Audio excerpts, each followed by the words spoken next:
Hi, I'm Shane Tenny, Managing Partner at Spaugh Dameron Tenny. And today I want to talk about a really important topic, but also a little uncomfortable one. And that is financial infidelity. Even if you haven't heard the term before, you probably have an idea of what I'm talking about. And in fact, you're probably right. Financial infidelity is really when someone who's in a relationship with combined finances is making secret money decisions.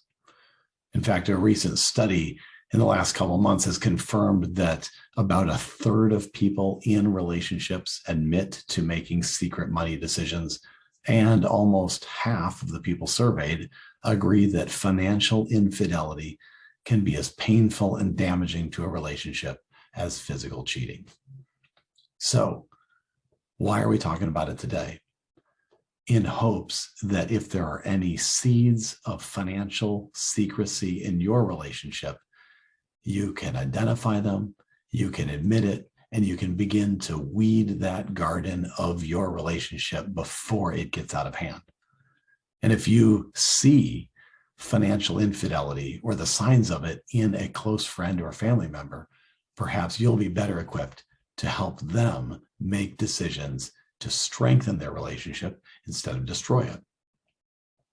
With that said, let me start at the beginning. Financial infidelity, as I indicated, is really just the process of making secret money decisions in a relationship where there is the presumption of combined finances. It shows up in a lot of different ways, but one of the key questions is, what causes this? Why do people financially keep secrets or financially cheat on each other? And while it's easy to say, well, clearly they have a money problem, in my opinion, the problem isn't money. The problem, like all forms of cheating, is fundamentally a lack of trust. And in that relationship, the ability to talk about money isn't present.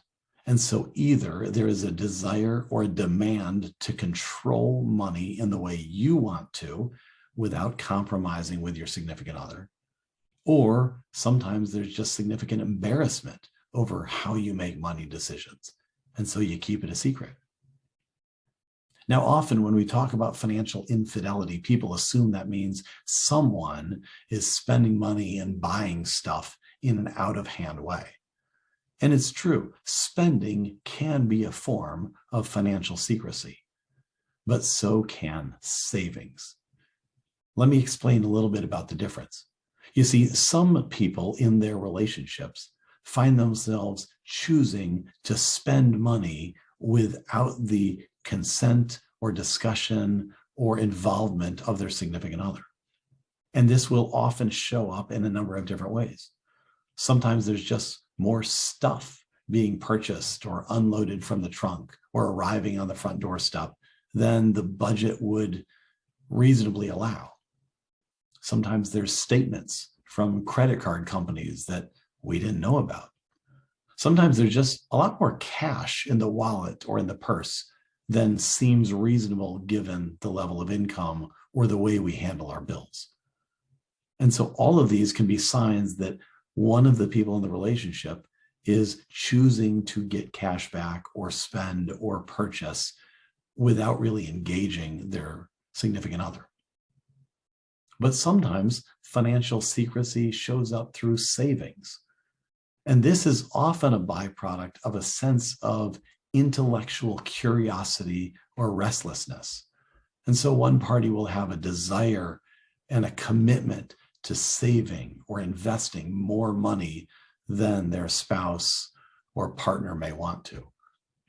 Sometimes what we see is not statements from credit card companies, but statements from different investment programs or clubs, perhaps statements from hedge funds or cryptocurrency or private equity funds that we really haven't talked about or understand together. Sometimes financial infidelity through savings can show up through forgotten or missed bonuses.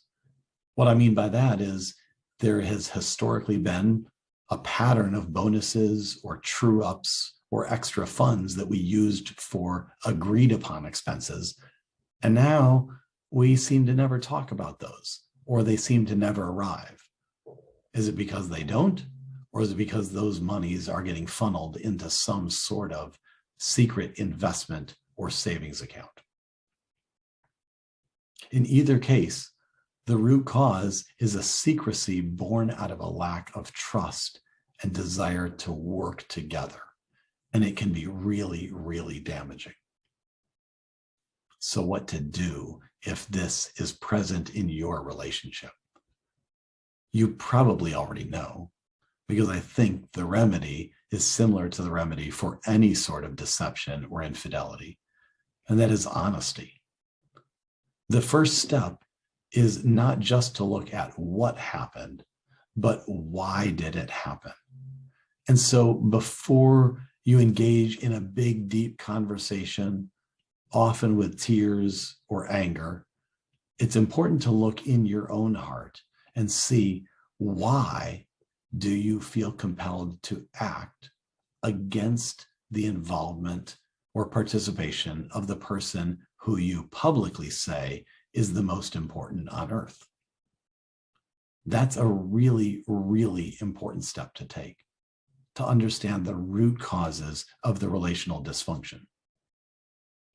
With this said, it is important to have a conversation about what happened and why it's been going on, and certainly some level of apology for your complicity in making these decisions. Now, sometimes the apology and the light of day can help to bring a fresh air to your relationship.